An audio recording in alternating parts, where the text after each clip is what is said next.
ಸನ್ಮಾನ್ಯ ಯಡಿಯೂರಪ್ಪನವರು ಪ್ರತಿಪಕ್ಷ ನಾಯಕರಾಗಿದ್ದಾಗ ರಾಜ್ಯದ ಅಧ್ಯಕ್ಷ ಆಗಿದ್ದಾಗ ಸಂಘರ್ಷ ದಿನಗಳನ್ನು ನೋಡ್ತಾ ಇದ್ವಿ.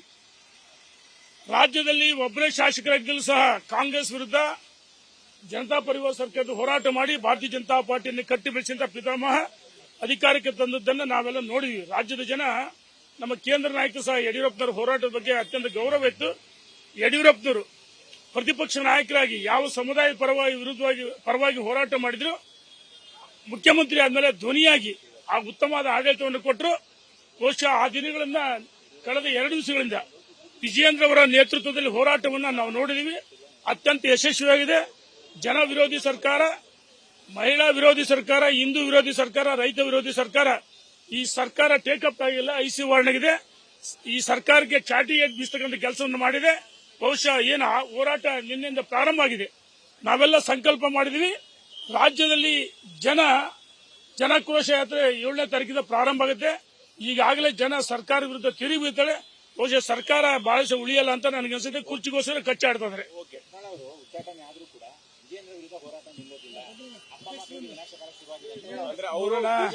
ಏನಾಗಿದೆ, ಯಡಿಯೂರಪ್ಪನವರು ಟೀಕೆ ಮಾಡೋದು ಒಂದು ಅಜೆಂಡಾ ಬಿಟ್ಟರೆ ಬೇರೆ ಏನಿಲ್ಲ.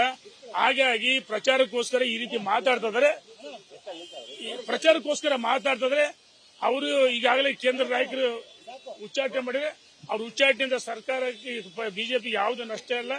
ಅವರು ಬಿಜೆಪಿ ಸ್ವಚ್ಛವಾಗಿದೆ ಅಂತ ಹೇಳಿ ಇಚ್ಛೆಪಡ್ತಾರೆ. ಸನ್ಮಾನ್ಯ ಯಡಿಯೂರಪ್ಪನವರು ಪ್ರತಿಪಕ್ಷ ನಾಯಕರಾಗಿದ್ದಾಗ ರಾಜ್ಯದ ಅಧ್ಯಕ್ಷ ಆಗಿದ್ದಾಗ ಸಂಘರ್ಷ ದಿನಗಳನ್ನು ನೋಡ್ತಾ ಇದ್ವಿ.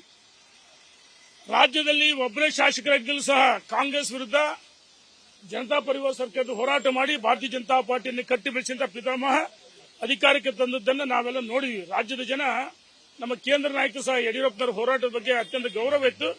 ಯಡಿಯೂರಪ್ಪನವರು ಪ್ರತಿಪಕ್ಷ ನಾಯಕರಾಗಿ ಯಾವ ಸಮುದಾಯದ ಪರವಾಗಿ ಹೋರಾಟ ಮಾಡಿದ್ರು, ಮುಖ್ಯಮಂತ್ರಿ ಆದ್ಮೇಲೆ ಧ್ವನಿಯಾಗಿ ಆ ಉತ್ತಮವಾದ ಆಡಳಿತವನ್ನು ಕೊಟ್ಟರು. ಬಹುಶಃ ಆ ದಿನಗಳನ್ನ ಕಳೆದ 2 ದಿವಸಗಳಿಂದ ವಿಜಯೇಂದ್ರ ಅವರ ನೇತೃತ್ವದಲ್ಲಿ ಹೋರಾಟವನ್ನು ನಾವು ನೋಡಿದೀವಿ. ಅತ್ಯಂತ ಯಶಸ್ವಿಯಾಗಿದೆ. ಜನ ವಿರೋಧಿ ಸರ್ಕಾರ, ಮಹಿಳಾ ವಿರೋಧಿ ಸರ್ಕಾರ, ಹಿಂದೂ ವಿರೋಧಿ ಸರ್ಕಾರ, ರೈತ ವಿರೋಧಿ ಸರ್ಕಾರ, ಈ ಸರ್ಕಾರ ಟೇಕಪ್ ಆಗಿಲ್ಲ, ಐಸಿ ವಾರ್ನಾಗಿದೆ. ಈ ಸರ್ಕಾರಕ್ಕೆ ಚಾಟಿ ಬೀಸ್ತಕ್ಕಂಥ ಕೆಲಸವನ್ನು ಮಾಡಿದೆ. ಬಹುಶಃ ಏನು ಹೋರಾಟ ನಿನ್ನೆಯಿಂದ ಪ್ರಾರಂಭ ಆಗಿದೆ. ನಾವೆಲ್ಲ ಸಂಕಲ್ಪ ಮಾಡಿದೀವಿ. ರಾಜ್ಯದಲ್ಲಿ ಜನಕ್ರೋಶ ಯಾತ್ರೆ 7ನೇ ತಾರೀಕಿಂದ ಪ್ರಾರಂಭ ಆಗುತ್ತೆ. ಈಗಾಗಲೇ ಜನ ಸರ್ಕಾರ ವಿರುದ್ಧ ತಿರುಗಿ ಬೀಳ್ತಾರೆ. ಬಹುಶಃ ಸರ್ಕಾರ ಬಹಳಷ್ಟು ಉಳಿಯಲ್ಲ ಅಂತ ನನಗನ್ಸುತ್ತೆ. ಕುರ್ಚಿಗೋಸ್ಕರ ಕಚ್ಚಾಡ್ತಾ ಇದ್ದಾರೆ.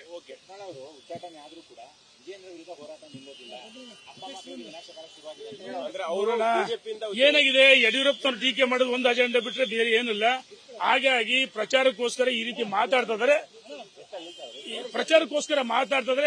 ಅವರು ಈಗಾಗಲೇ ಕೇಂದ್ರ ನಾಯಕರು ಉಚ್ಚಾಟನೆ ಮಾಡಿದ್ರೆ ಅವ್ರ ಉಚ್ಚಾಟನೆಯಿಂದ ಸರ್ಕಾರಕ್ಕೆ ಬಿಜೆಪಿ ಯಾವುದೇ ನಷ್ಟ ಇಲ್ಲ. ಅವರು ಬಿಜೆಪಿ ಸ್ವಚ್ಛವಾಗಿದೆ ಅಂತ ಹೇಳಿ ಇಚ್ಛೆಪಡ್ತಾರೆ. ಕನ್ನಡಿಗರ ಮೆಚ್ಚಿನ ನಿಮ್ಮ ನ್ಯೂಸ್ 18 ಕನ್ನಡ ಈಗ ವಾಟ್ಸ್ಆಪ್ನಲ್ಲಿಯೂ ಲಭ್ಯ.